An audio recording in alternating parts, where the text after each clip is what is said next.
Olá, seres iluminados! Então, continuando aqui com a segunda parte da reflexão sobre o sexo antes do casamento.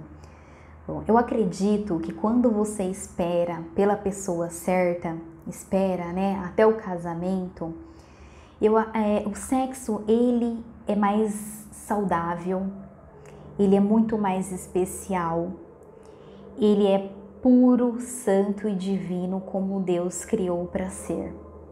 Além disso, eu nunca na minha vida, eu ouvi uma pessoa reclamar ou dizer que se arrependeu por ter se guardado até o casamento ou ter reclamado que chegou lá na hora, deu tudo errado, né? Nunca ouvi ninguém lamentar sobre isso.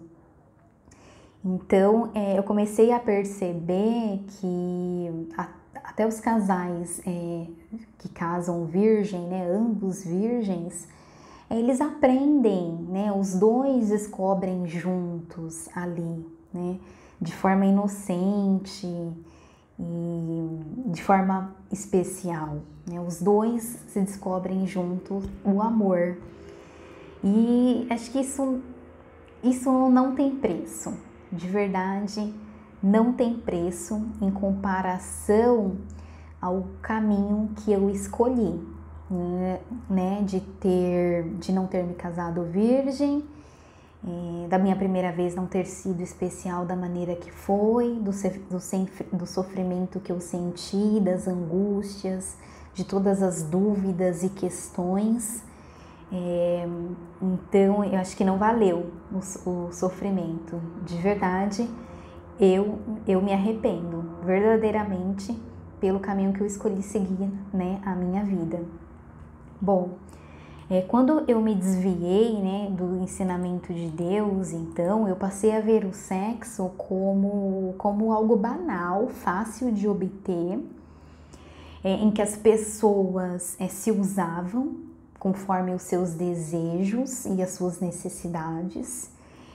Eu cheguei até no auge ali da minha angústia, né, a ver como sujo, né? Assim, teve momentos em que eu me senti suja, né? Porque eu fui usada, me senti usada, né? Pela forma ali que, claro, que eu escolhi aquele caminho, eu escolhi a pessoa, eu me entreguei para o livre e espontânea vontade. E claro que tudo tem a sua consequência, né? Então eu me senti suja, né? Um produto qualquer, uma pessoa descartável. E é muito ruim esse sentimento. Bom, tudo, né, assim, quando você vê o sexo, assim, no mundo, da forma que acontece, é muito carnal, né, raramente existe um sentimento profundo de amor, é uma coisa que acontece e parece que como se fosse um escape, ou, eu vou ali pra tirar a seca, sair da seca, né, como a gente ouve às vezes por aí, vou sair da seca, preciso desabafar, sei lá, aliviar, né? Preciso me aliviar. E é triste, assim, sofrido, né? Eu gostaria de ter conhecido, né, ou lido em algum lugar algo que me fizesse a refletir de forma mais profunda sobre o sexo, da forma que eu estou falando aqui para vocês.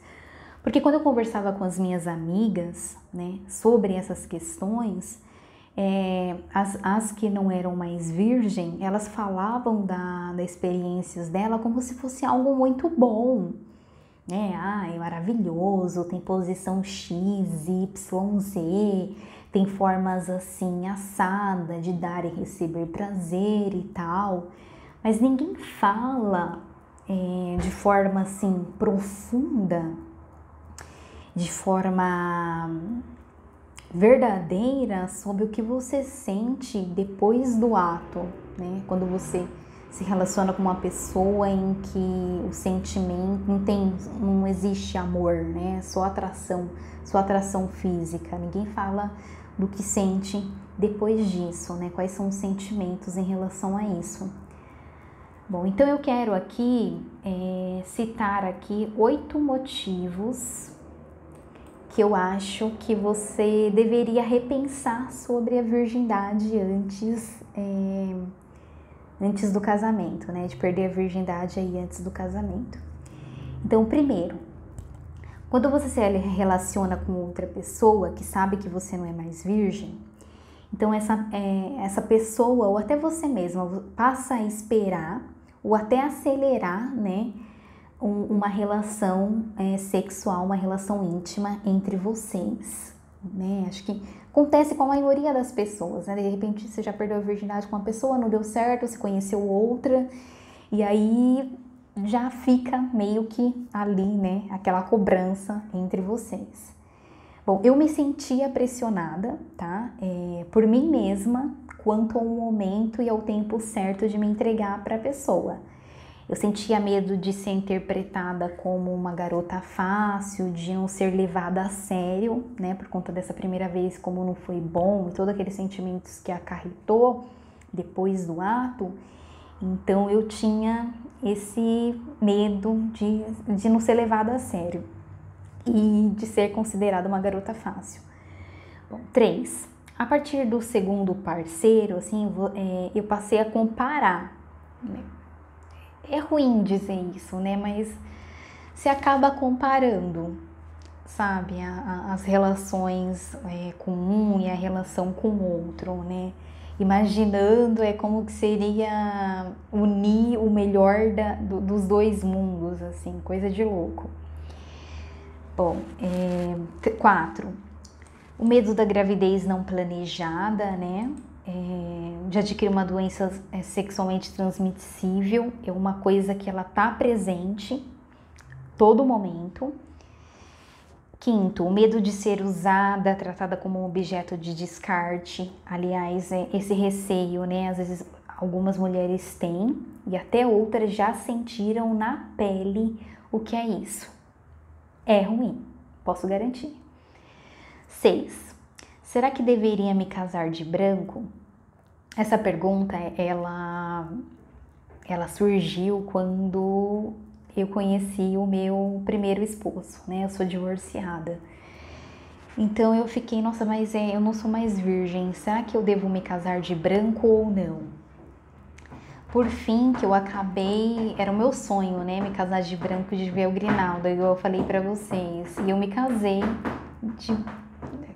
da forma que eu queria. Mas dentro de mim, né, eu sabia que era uma mentira, né? Porque assim, o símbolo, né, quando você tem o símbolo do vestido branco de noiva, ele representa a pureza, a inocência, a castidade. Então eu me senti uma mentira vestida naquele vestido. Bom, né, isso você não vai sentir se você não der atenção para isso. 7. Quando, enfim, você conhece a pessoa certa, né? Você percebe que é o homem da sua vida, a pessoa que você quer se casar. Então aí vocês se casam e aí vão para a lua de mel. E aí só vai ter a lua porque o mel já se foi há muito tempo, né? Vocês já tiveram relações íntimas, então vocês já sabem como vai ser.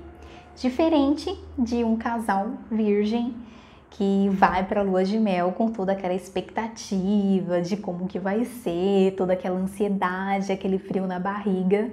A gente que optou por não se casar virgem ou até manter relações, né, com essa pessoa antes do casamento, então não tem essa magia, né, esse momento especial não existe mais. Você já sabe como vai ser, ninguém tá esperando mais nada. A única coisa que você espera é ir para um lugar legal, conhecer um lugar bacana e aí tá ali vocês dois juntos, enfim, né? Talvez vocês possam ter, né, uma relação bacana, íntima ali, talvez de uma forma diferente, ou vão passear e aí voltam cansados demais para fazer qualquer coisa a não ser dormir, ou assistir televisão, né, admirar a paisagem, enfim, bem diferente, né, de um casal virgem que vai ali se descobrirem. Bom, o último ponto é que em pouco tempo de casados, né, para quem já tem relações sexuais, o apetite sexual ele vai se desvanecendo com um intervalo cada vez maior na relação sexual, ou meio que vai acontecendo no automático, né? Eu acho também que com o tempo vai aumentando o tempo, né, entre uma relação e outra para os casais que também casam virgem, mas eu acho que isso demora um pouco mais porque eles ainda estão naquela ânsia, né, pela descoberta e tal. Bom, esses são os meus conselhos, né, são as minhas reflexões que eu tive com tudo que aconteceu comigo. Eu espero que se não serviu para você, mas que ao menos sirva para você refletir sobre esse assunto, sobre essas questões, tá? Outro ponto importante, não faça como eu, tá? Que passei a acreditar que era antiquado se casar virgem. Antes eu acreditava que seria perfeito, era o meu sonho. Depois eu passei a acreditar que era antiquado porque todo mundo estava fazendo. E a maioria das minhas amigas já não eram mais, e só tava eu, e eu não queria ser a única do grupo virgem. Então, saiba assim que você não é todo mundo. Saiba que Deus, ele tem um propósito muito especial para você, tá? Ele quer te santificar.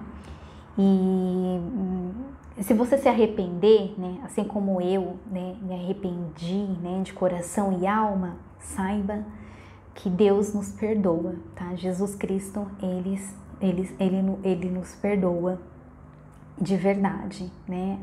Jesus é amor, é perdão, é misericórdia, desde que você se arrependa de verdade e não volte a cometer os mesmos erros.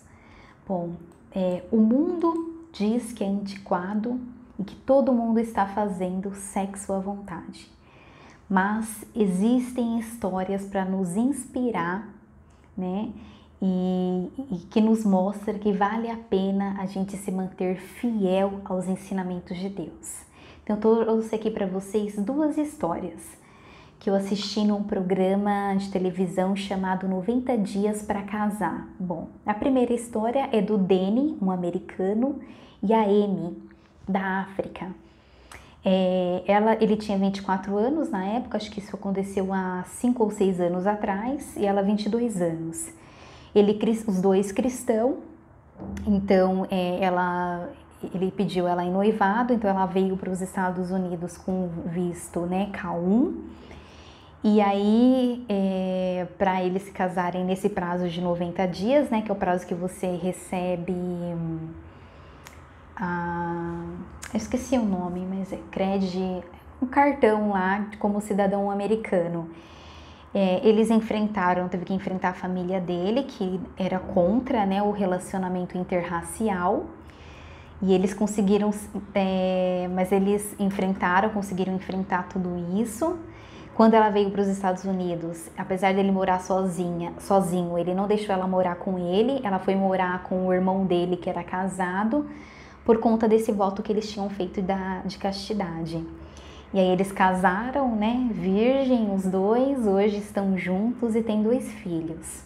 O outro casal é o Alan e a Kirlian, ele é americano também, ela brasileira, ele é mormon, não sei se ela é da mesma religião que ele, mas os dois também fizeram voto de castidade, né, de ter relação somente depois do casamento.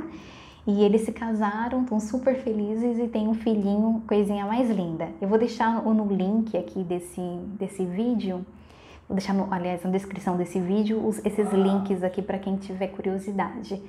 Tá bom? Eu também quero aproveitar para recomendar um vídeo que eu citei do YouTube, que eu assisti, da Joyce Meyer, que ela fala sobre obediência radical, que ela aborda também essa questão sobre sexo antes do casamento, que até me inspirou também para que eu fizesse este vídeo. Então, eu espero que vocês consigam esperar com paciência aí para quem, né, é virgem, que eu tenho certeza que vocês não vão se arrepender. Um beijo carinhoso para todos vocês, fiquem com Deus.